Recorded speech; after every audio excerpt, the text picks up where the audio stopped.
Jesus Christ ay isang klase ng modernong sun god.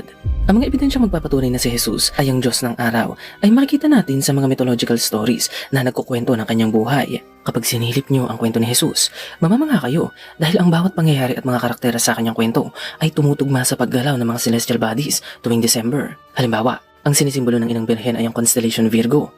Ito ay mula sa salitang Latin na nangangahulugang virgin o dalaga. Ngayon mga ka-LE, ang constellation Virgo ay tinatawag din ng mga Hebrew bilang Bethlehem. Ibig sabihin ay house of bread.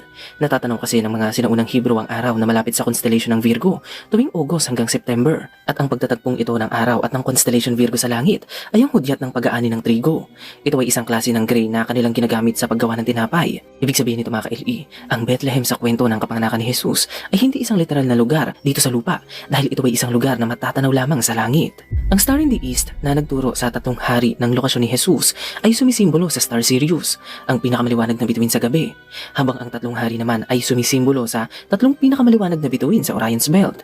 At noon pa man, ang tawag na ng mga kultura sa mga bituing ito ay Three Kings. Ang bagong silang na si Baby Jesus ang sumisimbolo sa araw dahil ang araw ay parabang muling isinisilang sa parehong petsa ng kapanganakan ni Jesus. Ngayon mga ka-LE, makinig kayo ng mabuti dahil makikita nyo ngayon na hindi nagkataon na sa December 25 natin sineselebrate ang birthday ni Jesus. Noong unang panahon, naobserbahan ng mga kultura sa Mediterranean na tuwing pumapasok ang December, unti-unting humihina ang liwanag ng araw at lumalamig ang paligid. At tuwing December 25, kanilang natatanaw sa langit na nagkakaroon ng alignment ang araw, ang Star Sirius at ang Orion's Belt.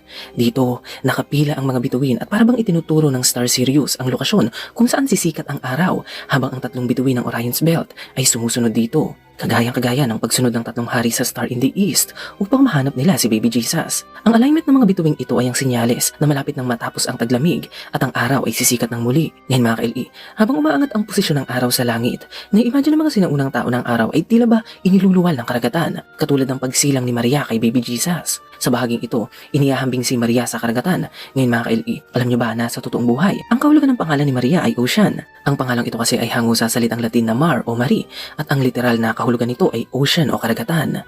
Yan ang mga nangyayari sa araw tuwing winter solstice at nakakamangha dahil tugmang-tugma ito sa kwento ng kapanganakan ni Jesus.